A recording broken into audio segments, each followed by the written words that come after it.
Greetings, everyone, and welcome to our first week here in November to our Stewardship Month. Our theme this year is Called to Serve. For those of you, most of you may know that 2020 is UniLu's 50th year. We first gathered in late November of 1970. And in November 2020, we celebrate 50 years as a church, as a congregation, and as a campus ministry.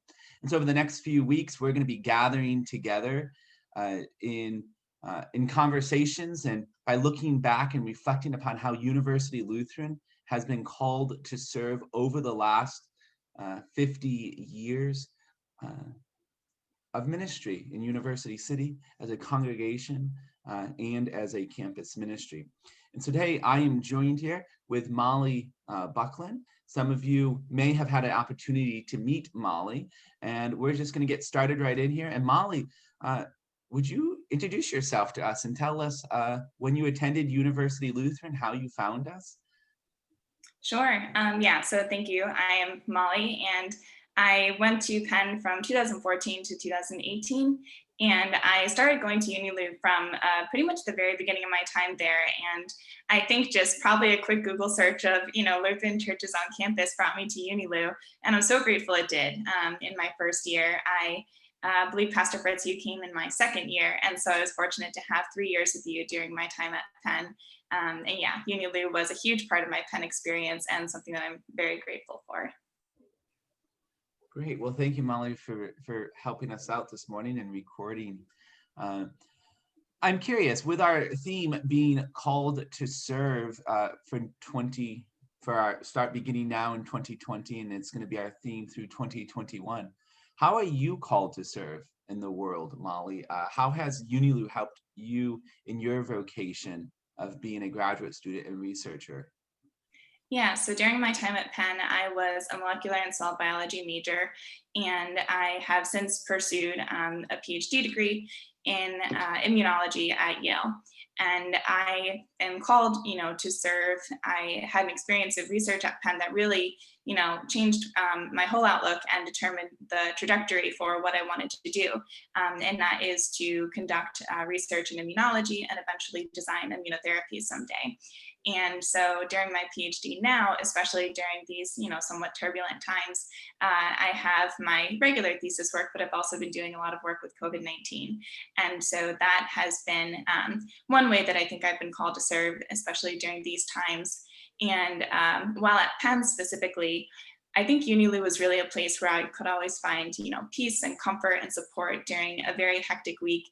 And oftentimes your sermons, Pastor Fritz, were something that I didn't even know that I needed to hear on Sunday morning, but really, helped to prepare me for the week ahead or get me through the week that we just had. And I think UniLu as a whole and the message that it, the community that has the messages that it shares always centers me and reminds me of what we do, why we do it, and who we do it for. So. Great. Thank you so much, Molly. What impact did the UniLu campus ministry have on your life when you were at Penn? Yeah, so it really impacted me in ways that I did not expect, because typically you just go to church on Sunday morning and you have a great community, but there were so many opportunities. For example, I think it was in the summer after my sophomore year that you took a few of us to Washington, D.C. to have the chance to advocate for things that were important to us, like funding science for me, to representatives, which was an amazing experience and something that I never would have, imagined necessarily that my church would provide me the opportunity to do. Also a lot of life experience. I served in the church council for, I think it was 2 years, and it taught me really how to have those difficult conversations and make decisions that have, large impacts.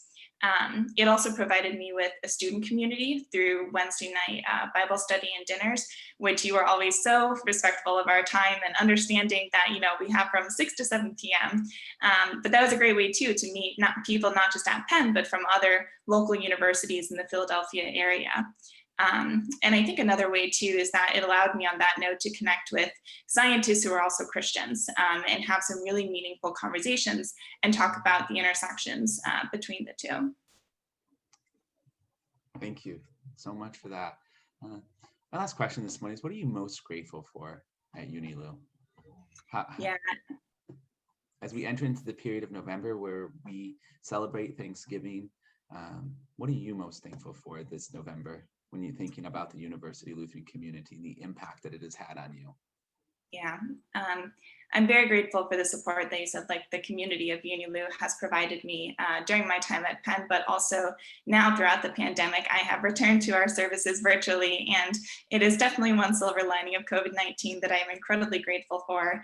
And also, I just have to say that you, Pastor Fritz, are someone and something that I am beyond grateful for. You have made such a profound impact on my life and really been there when I needed you most, and a huge reason why my faith continues to remain very strong during especially challenging times. So you have really shaped UniLu into the remarkable church and community that it is, and you've made a huge impact on me and also many other students and members of the congregation. So thank you for that.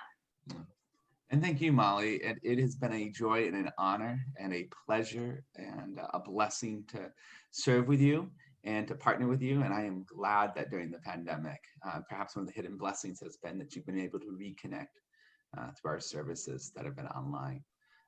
Thank you so much. Thanks for sharing a little bit of your heart. Thank you for the work you're doing at Yale with COVID-19 and immunotherapies. And we continue to pray for you and hope that your semester continues to go well, and look forward to being able to see you again in Philadelphia after the pandemic is over. Yes, absolutely. Thank you so much. Thank you.